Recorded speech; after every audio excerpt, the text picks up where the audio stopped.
but I feel on my shoulders the heaviness of the 5,000 works I've done in my life. Okay. It's a lot, which means 1,300 oil paintings and some thousands of drawings, aquarelle, engravings, and all techniques. So I feel that, because you take energy from your own, you put on the canvas. And when you look on this canvas, this energy comes out. It comes to you. If there's not this energy, it's nothing.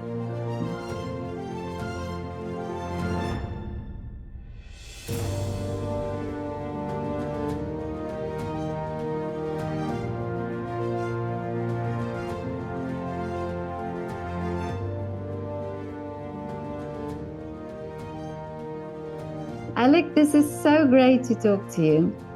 I'm so glad that Nimrod told me about you, and how wonderful that he's such a talented composer and his dad such a great, talented artist. Yes, we had also from his childhood, we had discussions about art because it was interesting because it's not the same field. He's a composer and I'm a painter. So, composition, music, it's along the time. You start and then it goes in the time. And the art is in space. Yes, I never thought of that. It's a big difference. But you have to find the correspondence. It means if the composer, when he built his piece of music, he makes a kind of composition and this maybe even this divide the time to find a way where the place will be the climax or something like this. And the artist, it's the same. He has a space. The moment you put one point on a white canvas, if you put it in the middle, you have the tensions like in the English flag, like this, to the corners. If the point is in the middle, if you put it a little bit left or right to the middle, you can come to the golden section. And if you don't want to do it, so you have to avoid it. Do you, when you start painting, do you think of that? Do you think of where you put the first mark? I think it's already interiorized, it's inside me. Okay. It's not thinking, it's intuition, I feel it. Even when I go somewhere and I make a drawing in the street because I do it usually. I don't paint. I don't work like impressionist. I don't paint in the nature, but I draw in the nature or in the town. So, it's like a photograph. You will make a cadrage, we call in French. So I do the same in my mind. Wow. Of course, because I don't take whatever I see. I have a point of how to look on it. So if you say you go into town and you take a mental picture, or do you sit with a pad and sketch? And I sketch directly with ink, no possibility to correct, which makes a kind of, like a capriccio of Paganini. Yeah. You play it, if you know to play, if not, it's a crash. And do you, you are so skilled already and you've done so many paintings and drawings, but initially, is there some sort of unsure, that you feel unsure to do it, or is it just you do it? Oh, I think that in my case, I start to paint so early. I was what you call child prodigy. So I don't know. I don't feel this. I've not, it's like I'm not feeling like an actor is going on the scene and he has a track, what we call in French. You're in the heart of this. Yeah. I have no more this.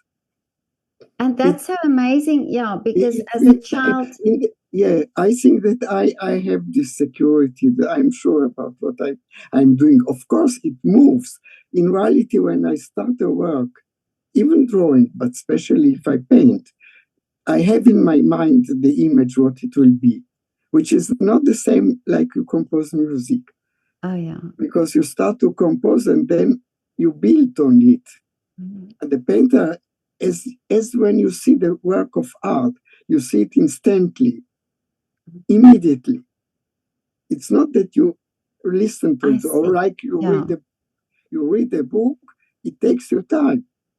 Mm-hmm. The time is an important factor in this. But in painting, the spectator sees immediately. And after he can walk inside the work. But first he sees. And if you don't make the good painting, so the spectator, when he sees it or in a gallery or something, he can go on, even doesn't look. It has to catch him. Oh, yeah. So it must be strong. Mm-hmm. But strong doesn't mean vulgar. Yeah, that's true. That's true. Yes, because this is easy to catch the attention, but after there's nothing. Mm-hmm. And you talk about that you then later work on the detail. So in that process of working on the detail, do you, that's not something you see beforehand. So you see an overall picture, but the detail you work on as it progresses. Yes. It means that I see it quite, I will say quite more than just an idea. But materially, it takes time to realize it. You know, my son, he says, when he is writing a piece of music, he's not the one who is executing it, who interpret it. It means, but it tells me also, you make the both. You are the one who conceived the work and the one who is realizing it. It means execute the work, interpret the work. So it's a kind of go back and, there is a connection between my mind, my eye, and the canvas. That's so interesting comparing the two, because also he told me that he worked on something once and he got stuck, that he realized it was not as it should be, and then he started all over again. Does that also happen to you? Yes, this happens. It means, although what I did say till now, it happens that I have the idea, clear idea what I want to do. Once I do it on the canvas, I say, no, it was a mistake.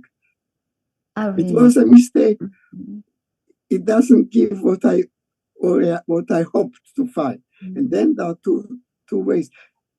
Or I put away the canvas, or I decide I paint something else on it, or I let it in my studio some years, even 10, and then I take it out and I have suddenly the idea. If it is not too bad. Oh, okay.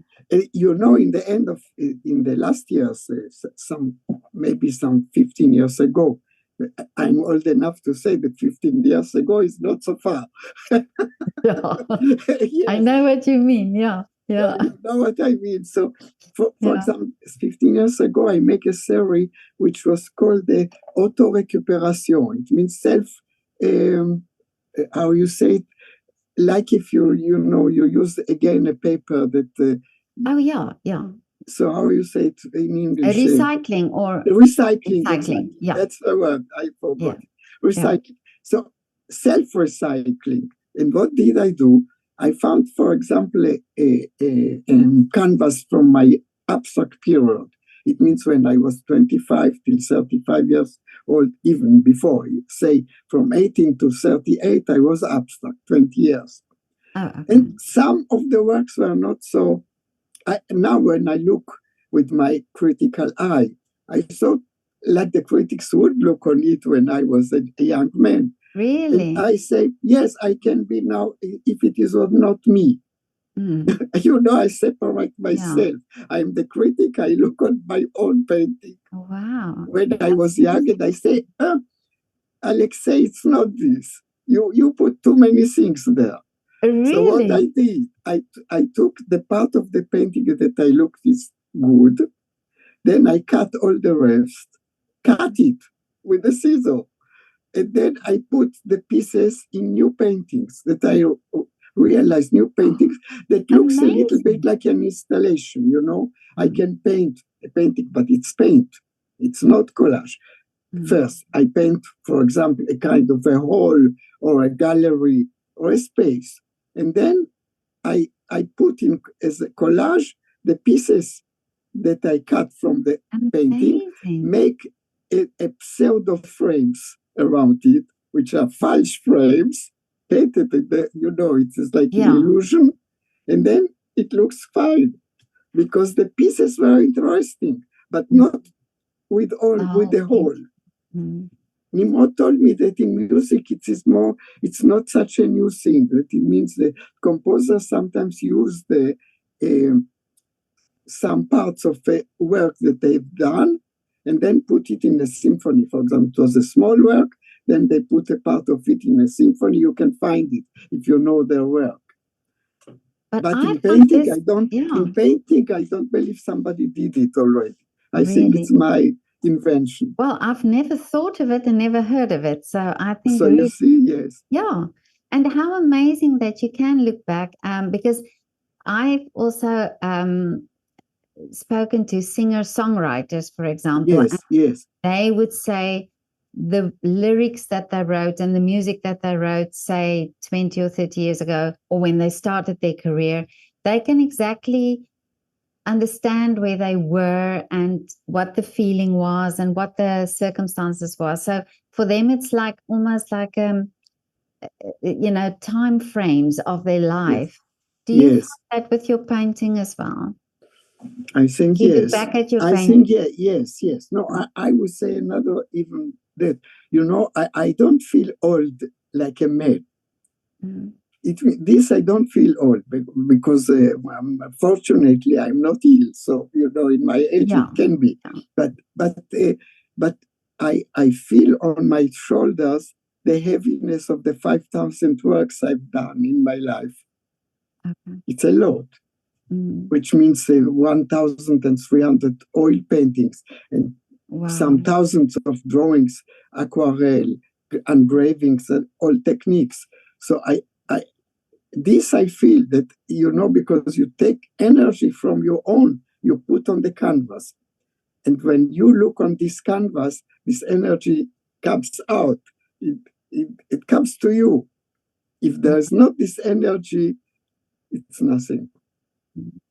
So I use my own energy all the life, so many years. So I feel it. This I feel.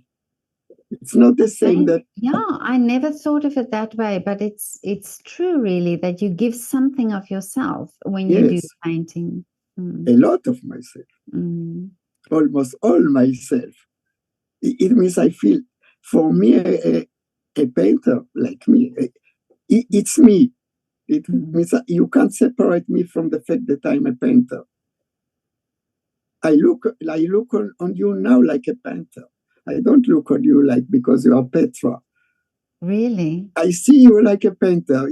If now we close the scene, I can take a piece of paper, I make a drawing without looking on you. Wow. It's inside me already. That's and amazing. I can't look otherwise. I can't.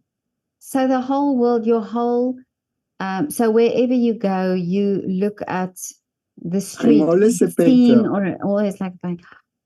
But that's what a wonderful life, what a wonderful way of looking at the world. Look, I have friends that are psychoanalyzed. You know, a psychoanalyst. Yeah. You say like that in English, yes. Is okay, the pronunciation? Yes. So I say, so they are my friend. I am not their patient. They are just my friend. One of them wrote a lot of things about my work, for instance. But I remember I told to my wife at the time, you know, when these people look on us, they are always psychoanalysts. They traverse you. They enter to you. Even just they look on your eyes. They understand things that you don't know yourself. And they can't do otherwise. And then I told her, it's like me. I look on the world like a painter. I can't avoid it. Yeah. They too, although that, and it's complicated because they want to have friends, personal friends, which are not their clients. But you can't avoid the fact that they know they have a look on humanity like psychoanalysts. If they are good ones, which means if all inside there is very important for them. You see? Well, I would love to see the world through your eyes. Really, I would love to do that because also you talk about now that you give part of your energy and it's in the painting. When somebody buys your painting, how easily is it for you to detach from the painting? Not easy, but on the other side, first, even materially, if you don't sell your paintings, you have to do something else. Don't you lose your time. If you want to have the time to work, to paint, you need materially to sell at least some of these works. And on the other side, less practically, is the fact that I like to see them on the walls of other people. What is important for me, I know, I will say 90% I know where my works are now. Works that I have sold 60 years ago, even more, because in my age, it means as I was a prodigy, I started to sell my paintings. I was 16. So imagine how many years. And I know because most of the people, if they like my painting, then they died, then it's in their children's house after the grandchildren. And I find it, I keep contact with my painting. However, because even if you sell some hundreds of oil paintings, which will make more than the half of your work in your life, it's not so much. It's some hundreds people, they have them. It can be all over the world, but it's not more than that. People can have it as a production in thousands of houses, but not the originals. Originals are few.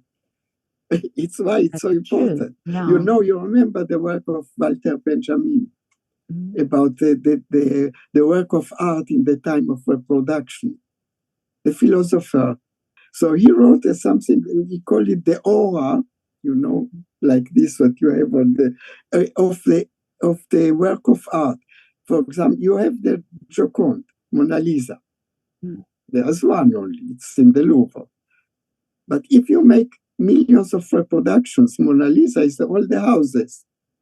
So this reproduction has yet the force of the original one, that is only one, which makes that it is a special, it has an aura, Oh, I see what you mean. Yeah. This is philosophy, it's not...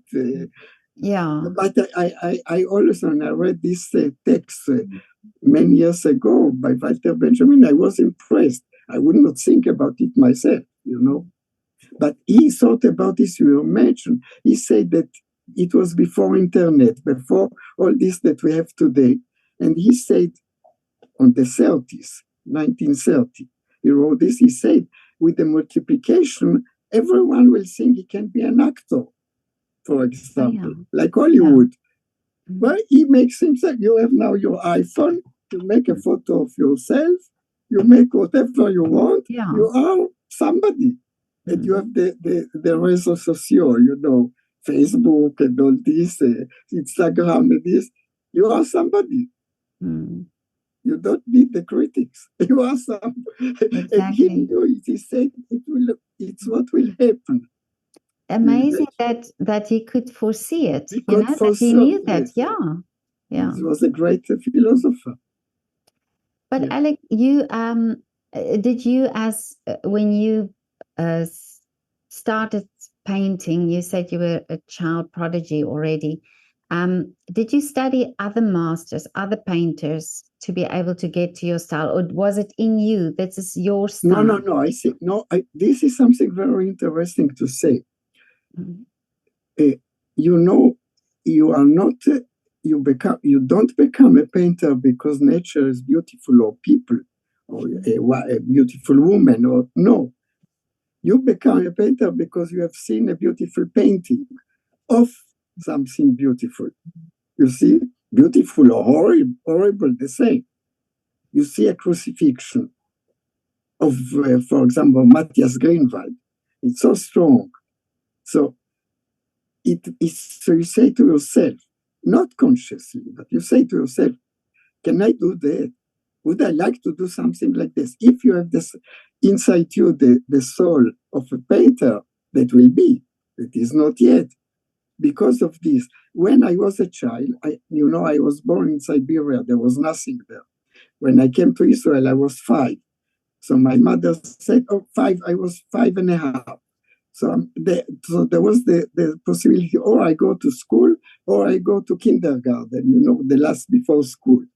So my mother said the child, he was in Siberia, he had no childhood, nothing to play. Put him, what will happen? He lose 6 months. There's nothing in a life. I put him in the kindergarten. You say like that? Oui. So she put me in the kinder. I entered there.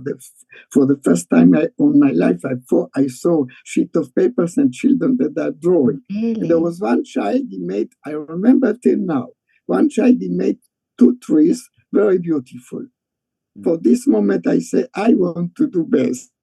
Really? And I start like that. And I remember, because my mother, of course, I don't remember that, but my mother told me that the day when she came to school, not to school, to the kindergarten, to take me back home. So the woman which was working there, she asked her, Mrs. Borenstein, do you have such a radio? The kind of old radio that there was something like this at home. It was on a furniture, a kind of table. Oh, yeah, I remember. Yeah, the radio, really a radio, like, you see in the cinema. But it was on 1948.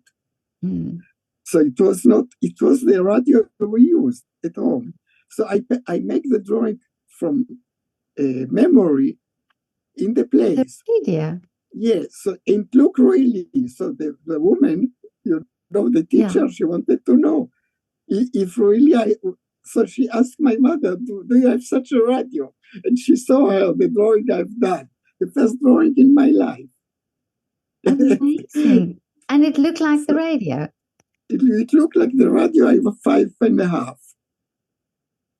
So you see. But how clever of your mom to put you in the kindergarten. Yeah, and this was before I've seen any masterpiece. It was just I saw a child making something nice. That's all. But immediately I made something much more important. And then, of course, I looked I remember my uncle, he came from, in Israel, you didn't go away like this to tourism at the time. There was not money to do that. So, but I had an uncle, he was quite rich. So every time he went somewhere, so he brought me postcards, from the Vatican, from Paris, from London. And I saw Michelangelo, Leonardo da Vinci, and all this, Tiziane. So I start to look on this, of course. And after I start to go with my mother to the museum to see the paintings of the Israeli masters at the time. So of course I was eager to do something like that. So when I made a landscape or a portrait, it's not only that I looked on the person, but I had in my idea that I want to make a portrait of this person, but like the masters do it. Of course, you can't do it when you are 6, but you do your best. But this is so young already. You had this this urge to do it. I find this so fascinating because sometimes you find also, people go and study art, that they go really and study, go to university or in Yes. school, study art. But you had that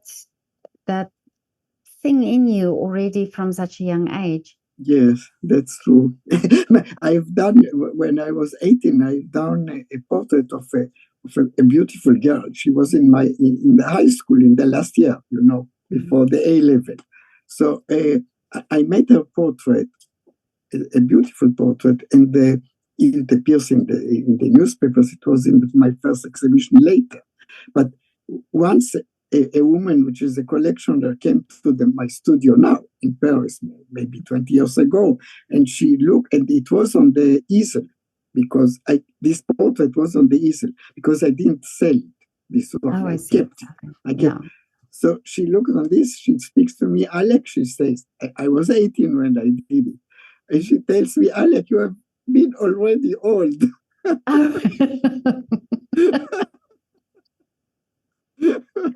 It means, it's what you say. I was already a painter when I was young. Mm.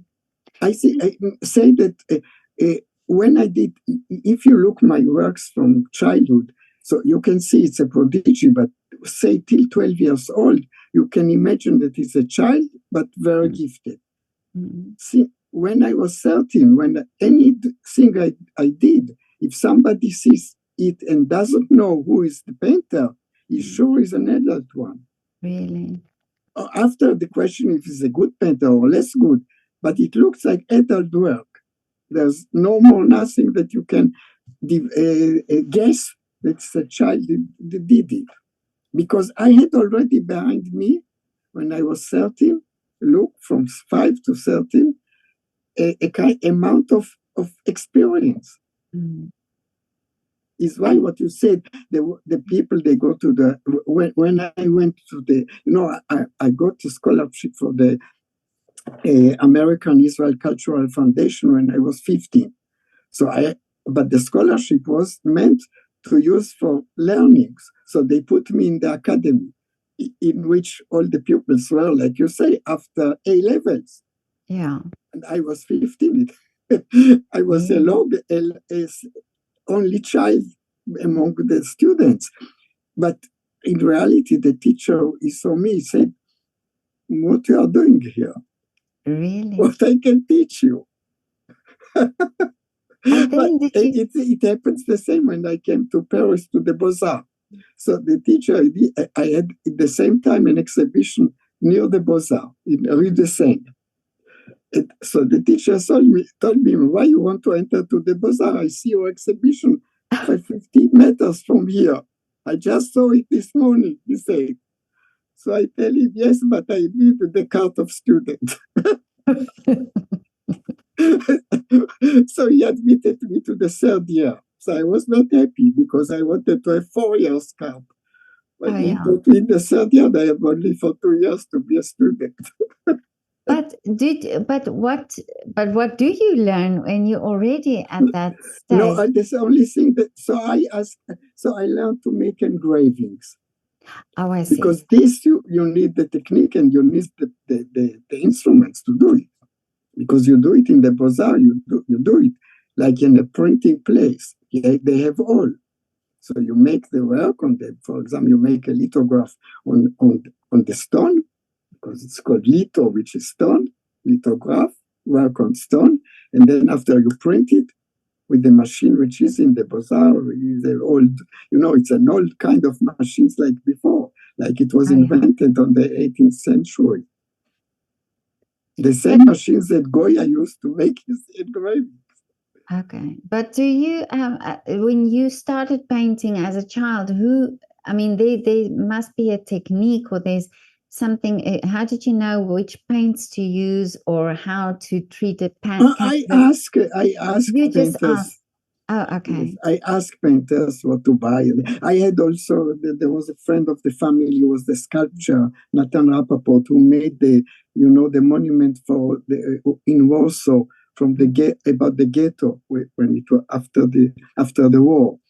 And he was a friend of my parents before the war, when they were all very young. when I didn't exist yet. And so he came once to Israel. I was 8 maybe. And he brought me things from Paris. He brought me oil colors. He was kind. He saw the child is gifted, but there are not good materials in the country. Israel was new. There was nothing. And in the 50s, there was really nothing. You couldn't have a good oil colors, paintings, and brushes, all these. So he was every time he came to Israel, he brought me things from Paris.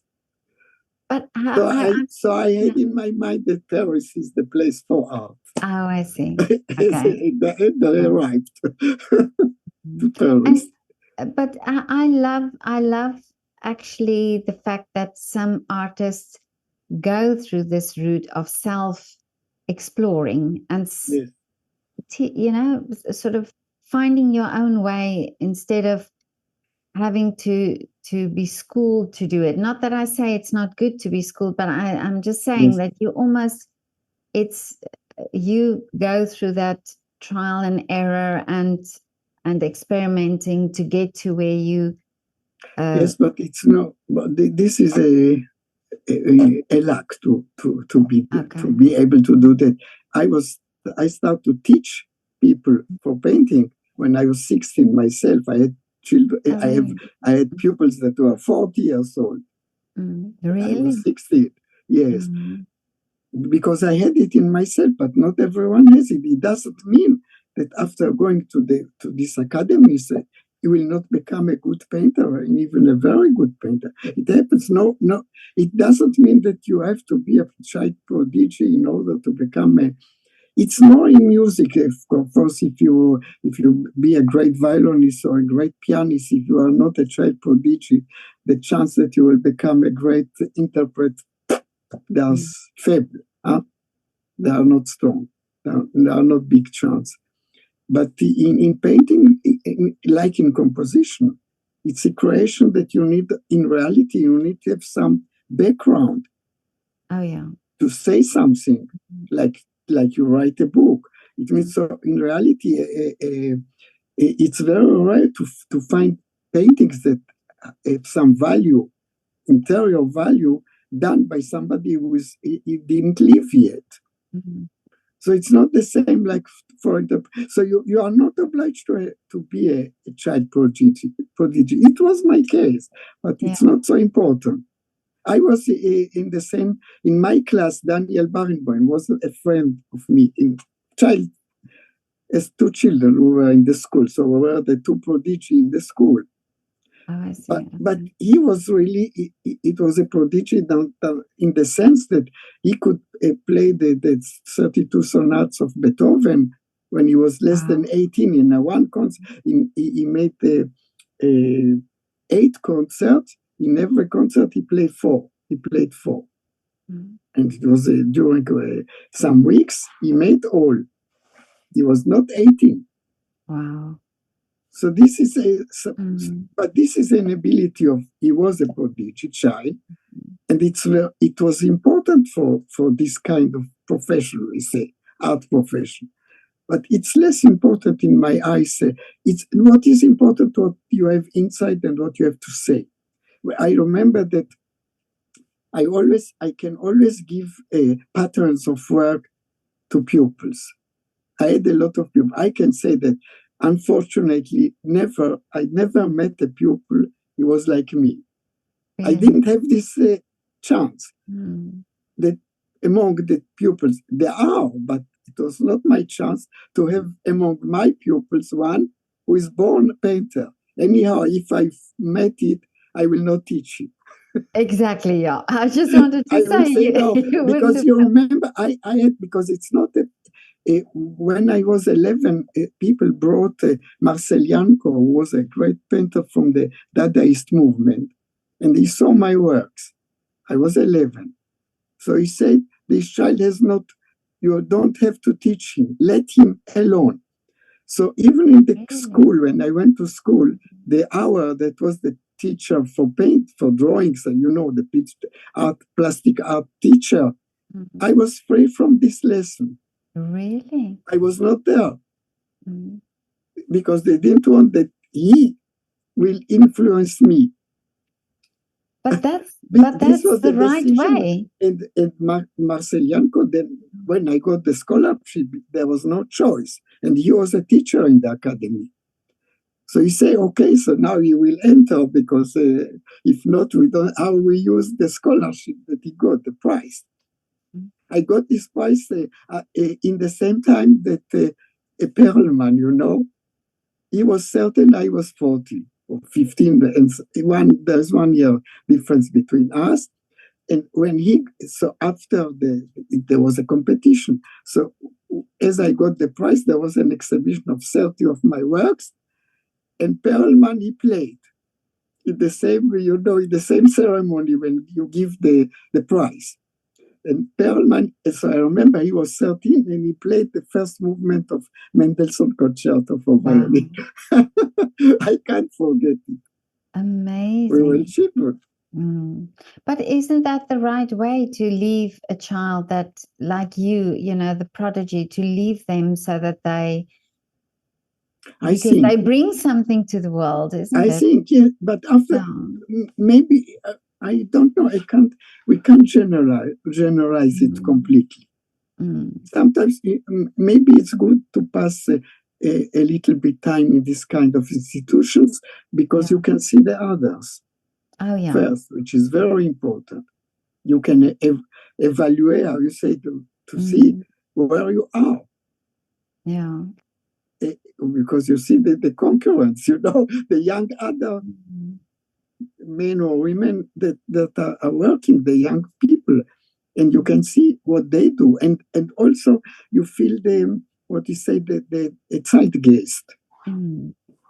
Because among all these young people, something, you know, there's a small difference between me and my son, that he has a very romantic view of what is an artist.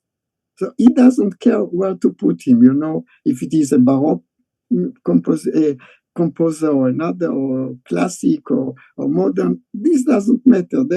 He is something like a demiurge, we say in French. Like you know what I mean? Yeah. Yes. For me, it's not exactly the same. So I believe that there is a talent and there's something that is particular to every great artist, but he is inside a gate site. He is inside that. Yeah. It's dans l'esprit du temps, in French. It's the same. But the German concept is first. So I use this word because of that. But it's true that you don't live outside your time. Even if you make the avant-garde of your time, is in your time. Because all this, what they say, the painter is before his time, it's nonsense. He is in his time, but he is between the people to bring something new. Not that he is not in time. Yeah. The Cubist, for example, or the avant-garde of the beginning of the 20th century, like people like Malevich, Picasso, and these people, Sonia Delaunay, it's true that in the academy they didn't be taught the things that they did, but they did the things. So after, when we look it with the perspective of the time, when we speak about the beginning of the 20th century, we think about who, about these painters, or about whom, Stravinsky, Shostakovich. We don't think about the others that were academic. Yeah. So the real zeitgeist is this of the great artists, not of the common that they do exactly all this. It's like today, if you see the people that artists, many in the academics, is what you learn, you know, to make things like Marcel Duchamp made on 1917. It means more than 100 years ago. And we call this avant-garde. It's not avant-garde, it's retrograde. It's not. Avant-garde is what I'm doing. It means another way. not to. It's no more avant-garde if you make the thing that he made, the thing to make pee inside, and they put it on the socle. As you say, that's ça c'est l'œuvre d'art, this the work of art. It was new when he did it. It was shocking. It has some meaning. So I don't say it was not a good a work, interesting work, or interesting concept at least, if not the work itself. To say that if you put something in the museum, even if it's just a thing to make pee inside, it's a piece of art. So of course, c'est l'absurdité. It's an absurd, but it is a statement, we say. But if you do this kind of things 100 years after, there's no interest in that. You agree? But because I think also it's the whole, like you say, it's from where the artist comes from and the environment and everything around him that, like you say, you see the world through a painter's eyes. So this is the time that you sort of represent then. Yes. I understand what you mean, Yes, but it means it's not the majority that represents in reality the spirit of time. It's a minority that do something not like the others. So it can be, so when it was in the beginning of the 20th century, it could be this kind of work, conceptual art and that. But when you are in the first quarter of the 21st century, you can't do that. Is without any interest. But do you think young artists today try to find themselves in this time period? That they try to do something to get the attention to be in this time period. I think that there are always young people that try to do something new. And to find their place, of course. And when I say they find their place, not materially, I believe, but spiritually, to find their place, they find their way, of course. But when Modigliani was in Paris, and he was in Montparnasse, and already there was an idea, not like centuries before, that they are the style, that all people work about the same style. The difference was only the talent of the artist, but Renaissance is Renaissance art, Baroque is art. But in the 20th century, there was the idea that every artist is an individual. So Modigliani said, so he had to find his way. And Modigliani was walking in Paris, Montparnasse, and said, I don't find my way. Because he was painting figurative painting. He was not abstract, he was not really cubist. But everyone might know that when you look at a painting of Modigliani, that he found his way. But he saw that he didn't. He saw that he didn't, because it looked, at the time, it looked less avant-garde than the others. For some others. But it was avant-garde in his way. Because no one with the long neck of the women and with the eyes that have the same color like the background, that you cross inside, it means like you enter to the soul of the model. This he did, but he was not aware of that. It's why he suicide. He didn't suicide, but like. So it means that artists can be like that, they can do something great, like Van Gogh. He was not aware that he was a genius. Le poor Van Gogh, because he never sold anything, although his brother had a gallery. What can be better for an artist? Exactly, his brother has a gallery. He exhibited other impressionists and he could sell their works. And he couldn't sell the works of his own brother that he loved. This is a tragedy. But maybe that's also the thing that drives the artist, that they... Maybe. It's difficult to say. I think that an artist is what is important, that an artist, he can be able to express emotions, even the things that he didn't live.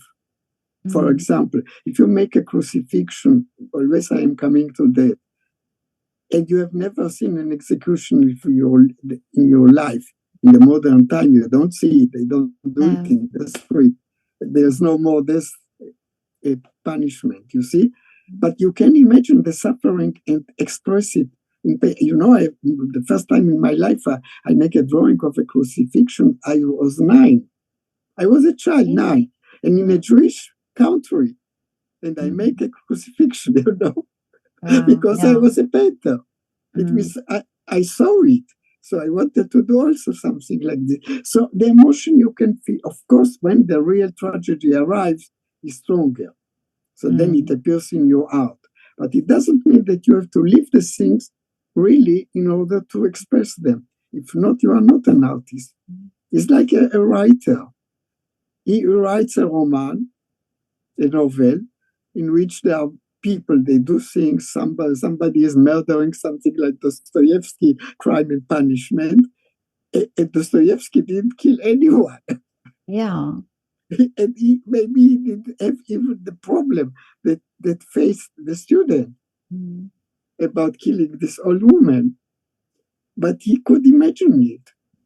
It's why he's great. Yeah, I know exactly. Yeah, I know what you mean. It's, but also then and now I understand also how you say that the paintings take so much of your energy, because then you live that moment. Exactly. That you're painting. I totally understand now what you said. It's exactly this. Yeah. I live what I'm doing. So if I make it, I have done, for at least I've done some also paintings about war. So when in the 6 Day Wars, I did a painting which is called a combat in the desert, because it was in the Sinai desert, and in the painting, it's my abstract part. So it's an abstract painting, but you don't see the colors of the desert and the color of the tanks. You see a red canvas, red, and black spots, which is the metal, and you feel the battle like that. And this is the interpretation. But when I paint it, I felt it, because I was an officer, so I know what is war. So I felt it. So it's true that in this case, it's important also that you saw it in real. You have seen it in real, but it's not always necessary. Or love, of course, if you love, I loved my wife enormously. So, look, I've done this, you see. Oh, wonderful. That's a book I wrote about her, which is called Valentina, my muse. Valentina, my muse. Oh, wonderful. Oh, that is so beautiful. Look, and inside is the mother of Nimrod, of course. My wife was the mother of Nimrod. So I will show you. And I made inside the book, you see, this is a portrait I've done when I met her. Oh, beautiful. But she was 22. Oh, she's beautiful. And I fell in love in 2 minutes. And really? I can imagine, yeah. It was because she was not only beautiful, she was clever. She made the political science. She was a professor, but not when I met her, she was a student. But she had already all these qualities, 22 years you are or you are not. Yeah. And you looked at her also as a painter. Of course, because if you read the first chapter when I speak about this meeting, I remember what she dressed exactly. How was her coiffure? She was à la garçon, almost, like Jean Seberg in the film, you remember? And I remember that she had a sandals with like this, heels. Yes, heels.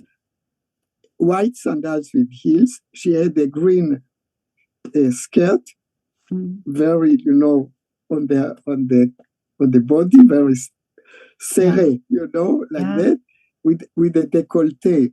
But the décolleté was like this, but there were stripes like that. It was green.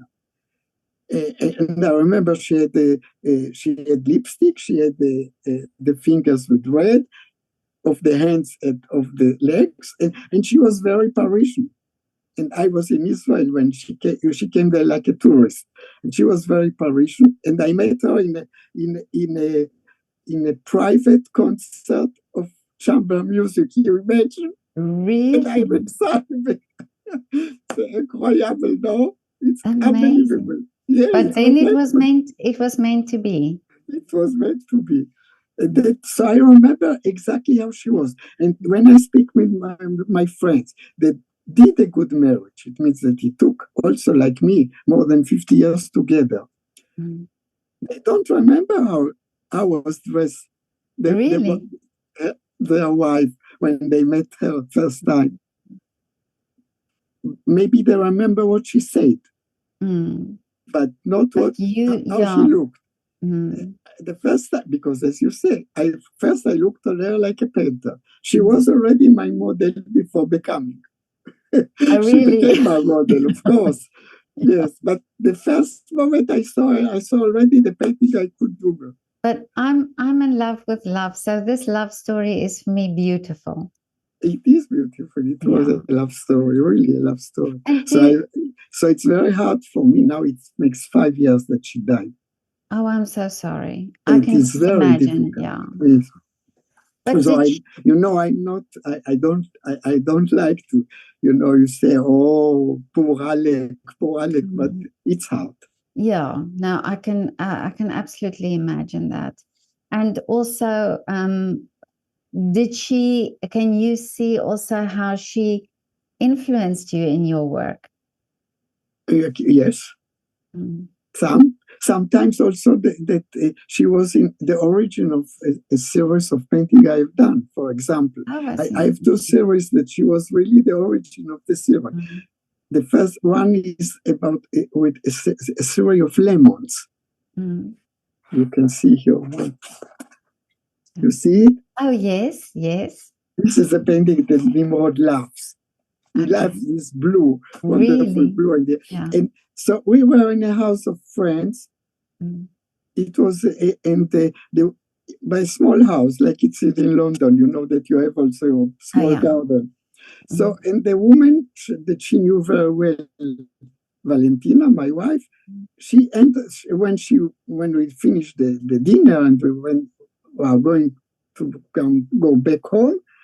She called Valentina. She said, "Come with me, come with me." They went to the garden and she took a branch with some lemons and she gives to Valentina.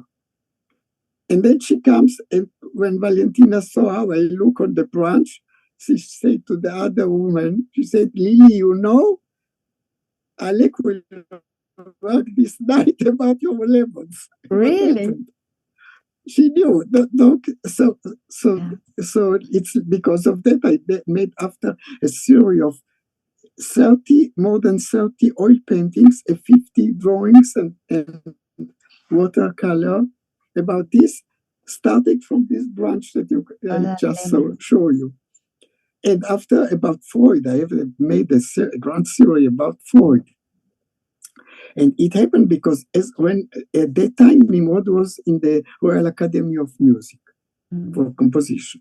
And he was very young, so Papa and Mama, they wanted to see their child every time, so we went many times to London. In the beginning, there was not yet the Eurostar. It took hours to come. Really? Yeah, yes. I can. Yeah, because it was only recently that. It was recently. Yes, I remember that one of Nimrod's friends in the academy, a girl, her father was one of the engineers from the French side. Oh, really? Working to make the canal, you know. And you said, "Hurry up! I want to be able to get to London quickly." Yes, where do you see? Yes, and then so Valentina, she thought that we go so many times in London. I have to find something interesting for Alec to see. And then she found that there's a Little Venice in London. Yes, this place. Yeah. Yes. So when you go, so she found that before that they found for Freud the house in Mansfield Gardens, in Hampstead, where is the museum now. First, he went to a hotel, which was called at the time Esplanade Hotel and now Colonnade Hotel. And the hotel was in this place, in Little Venice. So when we went out of the Warwick Avenue station, and we asked somebody, where is the house of Freud? No one knows, but they say, go to the hotel, they will tell you. So we went to the hotel, we entered to the hotel. Then Valentina, she was no problem to speak. And then, so she says, she was very, you had to meet her to see where she was strong, a strong woman. Beautiful, very feminine, but strong, with character. So she enters and she asks in the hotel if they know. So they said, yes, it was here. So she says, can we see the room of Freud?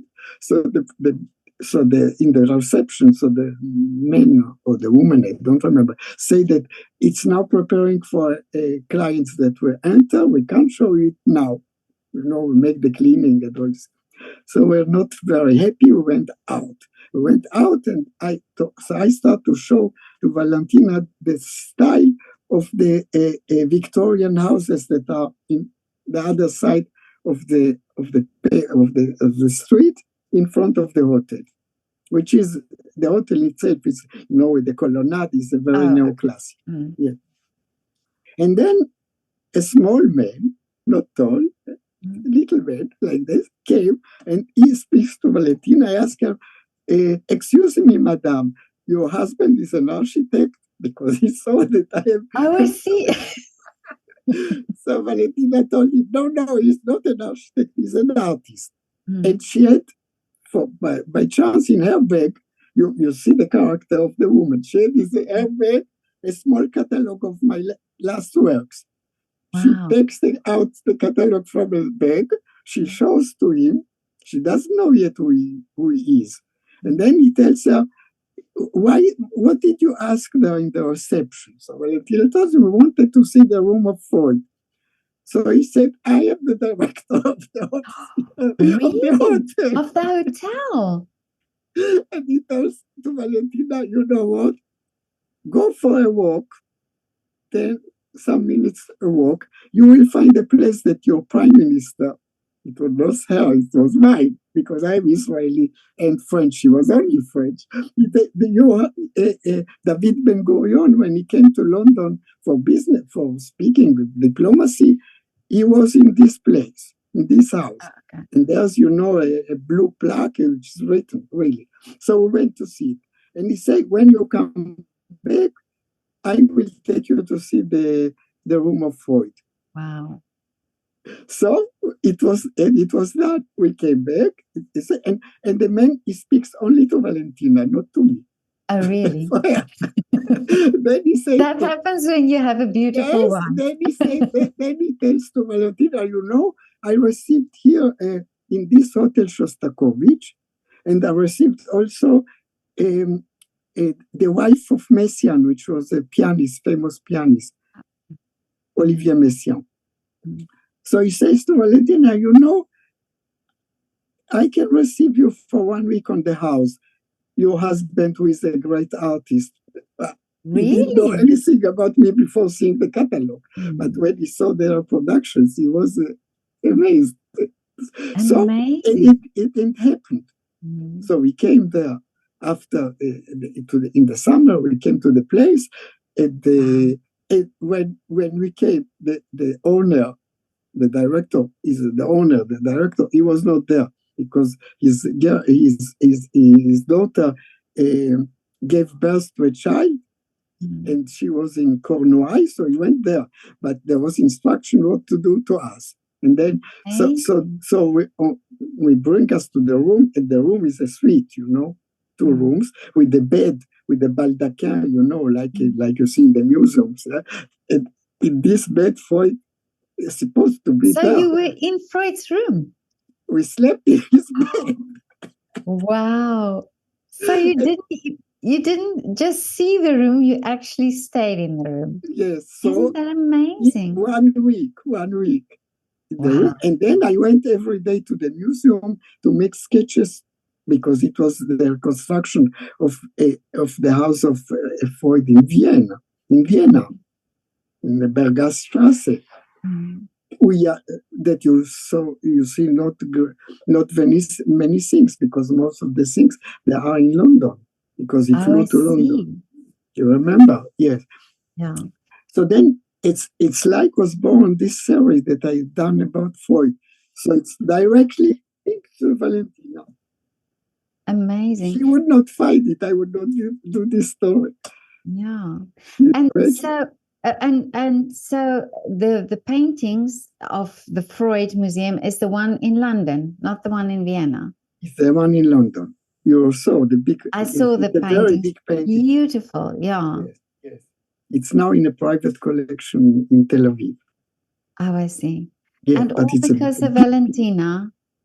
Yeah, you see? Wow. And for example, the capriccio that I've done with the checkered clothes and all this, I am known for that story of checkered clothes. This was due to Nimrod, because he was playing the Paganini capriccio in my studio. Because, he was working 5-6 hours a day, like a violinist. So our poor neighbors, so Valentina had the idea. She said to Nimrod, you know what? You work 3 hours at home and 3 hours in the studio of your father. Oh, you see? Yeah. Like this, the neighbors, they will be the neighbors in my studio. They will suffer 3 hours, and the neighbors at home 3 hours, not 6 hours all the day. So he came here. He was in one room of my studio, and I was in the other room. He was playing the capriccio of Paganini at that time, working on them, and I was painting. And then I had the idea that it's so amazing, the capriccio of Paganini, so strange. It's really capriccio. What I would like to do something like that in painting. And I had the idea to make this checker cloth with its folds, which is a virtuose work to do, which is like to play Paganini. But it's also strange, like the sound of Paganini's works. It was strange, diabolic. So like this, I've done this. And I call it 24 Capriccio, like the 24 Capriccio. So it was the music that inspired that? That was the music that inspired it. I was always inspired by music, even before Nimrod was born. I painted paintings, homage to Bach, homage to Mozart, homage to Brahms, and Pablo Casals, things like that. So when you hear the music, do you see the pictures then, or do you imagine pictures, or do you have to go and think about what the music? No. I don't see pictures when I hear the music. I'm inside the music. I don't work with music, Some people work me because I can't hear it like a background. When I hear good music, I stop to work. I listen. Oh, I see. Because I love music, so I listen. So it disturbs me in reality. But if you say the music inspires a painting, so you listen to the music first, and then. Yes, of course, I have to listen it first. Yes, but it's an interpretation. It's not that I interpret the music, but the spirit of the music translated into colors and forms. The atmosphere in reality. I want to get in the painting the atmosphere that I feel when I hear this music. But mostly I've done it more when I was an abstract painting, because abstract painting is like music, which is abstract by definition. But your colors are very vivid colors, and yes. Is that how you see the world? Is that how you see, when you look at... I don't see the words. For example, when I paint, for example, streets of Tel Aviv. It's white. The houses are white. It's a bit, style, Bauhaus style. But I make them yellow because of the sun. Oh, I see. To get the light of the sun. So it's very realistic. It looks real, but the colors are not real. So it's not that I see the world like this. It's that I want to make... You show the world like that. I showed exactly. The world like that, yeah. Show the world like this. This is my palette, inside palette of colors. But I think it's part of your energy as well, because talking to you, you feel it, and I think this is how I feel also your paintings. So that's beautiful. Alec, I would love to see the world through your eyes, really. You are welcome to come to Paris. You can see my atelier. Amazing. If you come to Paris, I will receive you with pleasure. I would so love to, and see your studio. And you've done so many paintings and so many exhibitions. And what still is the dream for you? Is to be able to paint till my last moment, to die with the brush in my hand. That's the best that I can wish to myself. When you arrive to my age, you don't wish things like, oh no, so things like, no. It's nonsense. The important is that you have done already. It's behind. Now I can do more. So if I'm lucky to live yet, so every time I can't live without painting. So every day I paint. So, really? Yeah. Now after our interview, I'll go to my studio. Now I am at home. And but your because studio... in my studio there is no computer. It's only my iPhone, because if Nimrod wants to call me to see if I'm not dead yet. So, so I have to have my iPhone, because if not, the poor boy, because already is, he's kind of a man who has anxiety inside him. But Nimrod's music is also, it's not far from my painting. It means it's full of energy. It's beautiful. It's strong. There's emotion. And also, you can also hear when talking to him that he, and also talking to you, that he grew up with a father like you, that he already has such a great outlook on things and a perspective on his music and his art. And I think it comes from, having a father like you, and obviously having a mother like Valentina. Yes, entre autres, yes, of course. He's also born like that, It's not only because there are many painters and artists that are good artists, and they have not a child who is artist. It's not... usually in music for interpretation, sometimes that people are playing the piano and the children play the piano, the grandchildren play the piano. This is more usual. But in composition or in painting, it's not the same. It's not always. But I think that this is true, that Nimrod says himself. I saw that he gave an interview to the Jewish Chronicle, and he said in the interview that his best teacher was his father. I don't know to read musical notes. Really? No. But it's but the spirit of art. Exactly. Yeah. This is the most important. The teachers, they can't... In music, you can't do music without learning. You need teacher to learn to use instruments, for example. This is impossible to make it completely alone. And I do think growing up with the paintings, because just for me, looking at the paintings in the background where you are and having seen your paintings, it must have some sort of influence on you as a musician also. Yes, so sure. So the music that he writes and the way he looks at the world. Yes, but he is not the same, which is very good. He is not the same Weltschauung comme moi, like me. No, he's more, I will say, I always tell you, he's more Nietzschean, like Nietzsche. I have not this way to see the world. I have another way to see the world, but we believe strongly in art.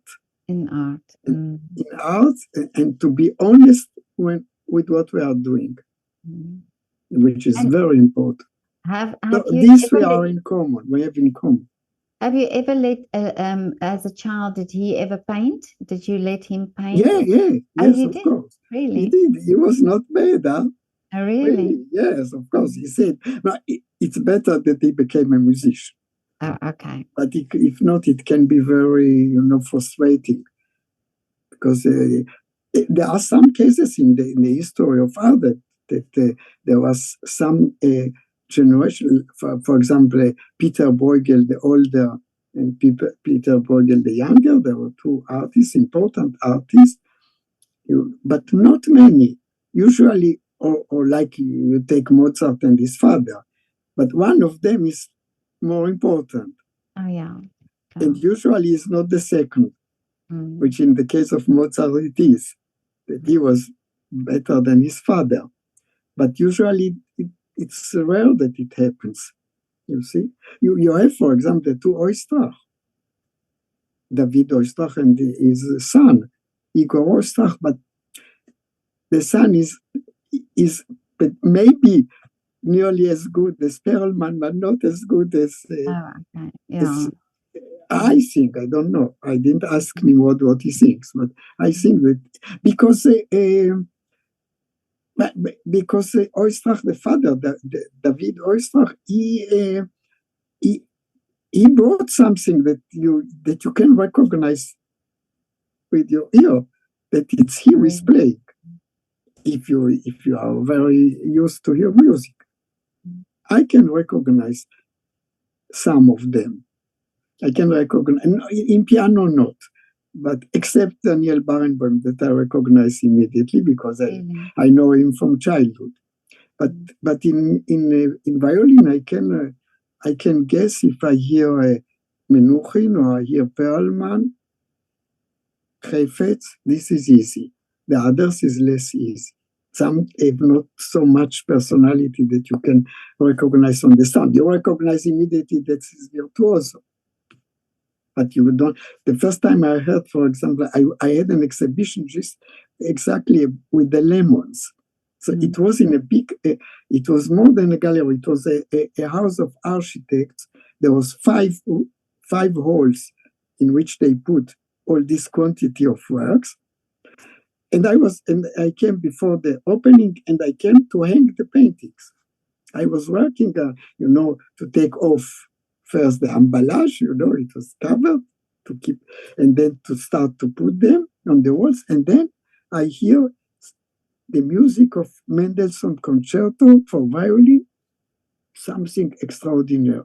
And I can't recognize. I say, it's not Heifetz, it's not Menuhin, it's not Perelman, it's not these ones, and it's not Stern, no. Who is that? I stopped to work and I went in the building to find from where comes the music. Then I arrived to the office. It was the director who was listening to the music during he was working. So I knocked on the door. I opened shyly the door, and the man, I was young, and he too. He was a man that maybe was 40, you see. So I asked him, "Excuse me, sir, but whom you are listening to?" And what he told me, it was Vengerov. Vengerov young, but I didn't hear yet Vengerov. But I felt that it's something that is a big virtuoso, but that I don't recognize because he didn't play like not like Menuhin, not like Heifetz, not like Stern. Wow, but so, you have sensitive. You are sensitive then to also the sounds. You know Yes. that because it's Because when amazing Nimrod that was, you can hear the difference. yes, but because when Nimrod was a child, even he was not even 10, he started to collect the interpretations of the same concerto Oh, I by 5, see. 6 great violinists, Mm. because it inspired him. And he loved to make and he spoke to me. He explained Oh, I me. He was a see. child, Okay, yeah. 9, 10 years old. You see, he was also a kind of prodigy. And Mm. he explains to his father, who is 35, what, what's What the the difference difference is. between them. You see? Yeah. And he shows me, he put it, and then he put the other one, and put it, say, you see, in this place, this one is playing faster than the other one. Or makes this kind, make a vibrato or not, make a rubato sometimes. And he said, you see, this is Chefetz, this is Menuchet. So he educated my ear. Oh wow. It's incredible. It's I can incredible. I would love to have experienced your conversations between each other because I think it's how much you've learned from each other. Yes, it never stops. Even now, I was in London to see my son. It was the anniversary. It was the birthday of Natalie, his older child, one of his Okay. daughters. So I came for the occasion for the birthday also. So what you think in the evening about what we speak in the dinner together with his wife and the children?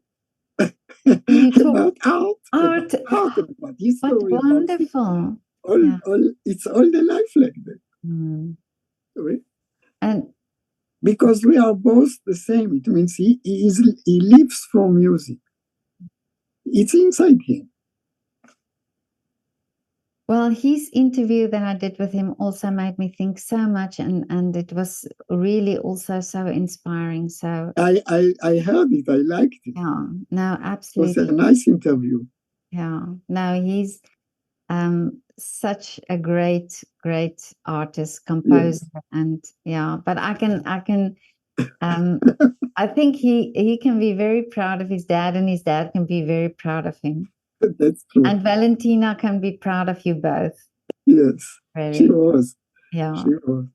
You know, when she died, one of Nimrod's friends, that they were together when they were children, violinists, he wrote to me a letter of condolence, and he said that he remembers sitting in our kitchen, speaking with Valentina, that she's smoking, and the smoke is Oh yeah, making circles like this, and through this he saw her face with the red lipstick and speaking, and he says she was so much engaged in your art, both of you, her husband and her son. Mm-hmm. Oh, that's beautiful. What a beautiful testament of her. Yes. Mm. Alec, but this was so great to talk to you. Thank you so much for Thank you. sharing everything with me and for also, your insight into all this and the art. It's so wonderful. Thank you. And I'm glad I know now. It's also now I look at your paintings in a different way because I know how you work and what you think, and it's so wonderful.